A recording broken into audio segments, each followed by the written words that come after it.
Ya, salah satu poin dari penyampaian topik tadi pemirsa beberapa sektor yang terdampak adalah dari sektor otomotif. Nah, kebetulan untuk list selanjutnya adalah emiten yang ada di sektor ini yang ikut memberikan kontribusi penguatan indeks harga saham gabungan di sepanjang perdagangan hari ini ada Astra International. Dan seperti apa perkembangan terbarunya di mana penjualan mobil PT Astra International Tbk atau ASII kembali meningkat pada periode Januari sampai dengan Juli 2022. Astra mencatatkan kenaikan 26,7% dibandingkan dengan waktu yang sama pada tahun lalu.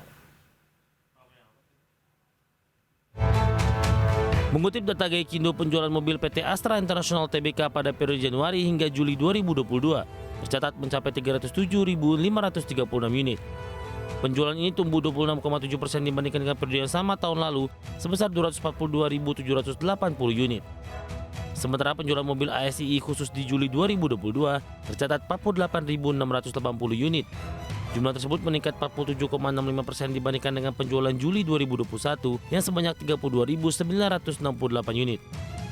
Kinerja tersebut tumbuh lebih tinggi dibandingkan kenaikan pasar.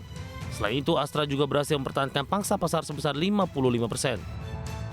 Sementara itu, penjualan mobil LCGC Astra tercatat sebanyak 69.897 unit sepanjang tahun ini per Juli 2022. Nilai tersebut lebih tinggi 17,63% dibandingkan periode yang sama tahun lalu sebanyak 59.420 unit.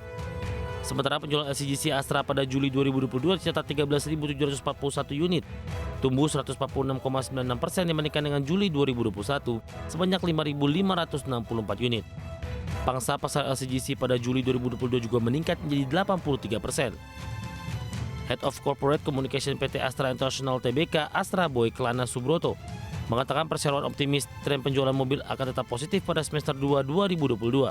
Hal ini seiring dengan kelanjutan pemulihan ekonomi dan penyelenggaraan GIAS 2022 yang diharapkan semakin mendorong kebangkitan sektor otomotif Indonesia.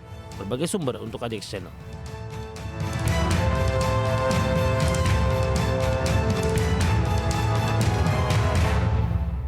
Kita akan coba lihat bagaimana pergerakan saham Astra International di sepanjang perdagangan hari ini pemirsa, di mana ASII juga memberikan kontribusi terhadap penguatan indeks harga saham gabungan hingga penutupan di sesi kedua hari ini. Dapat Anda saksikan juga di layar televisi Anda pemirsa, dibuka di sesi pertama pada pagi tadi di 6.875.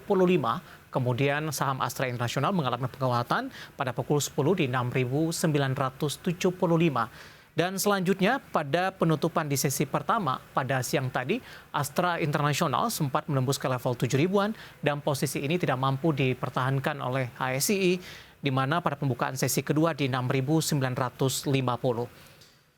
Sementara di penutupan sesi kedua hari ini, posisi dari Astra International ditutup di level yang lebih tinggi jika dibandingkan dengan pembukaan sesi kedua, tepatnya di 6.975, menguat di 1,45%.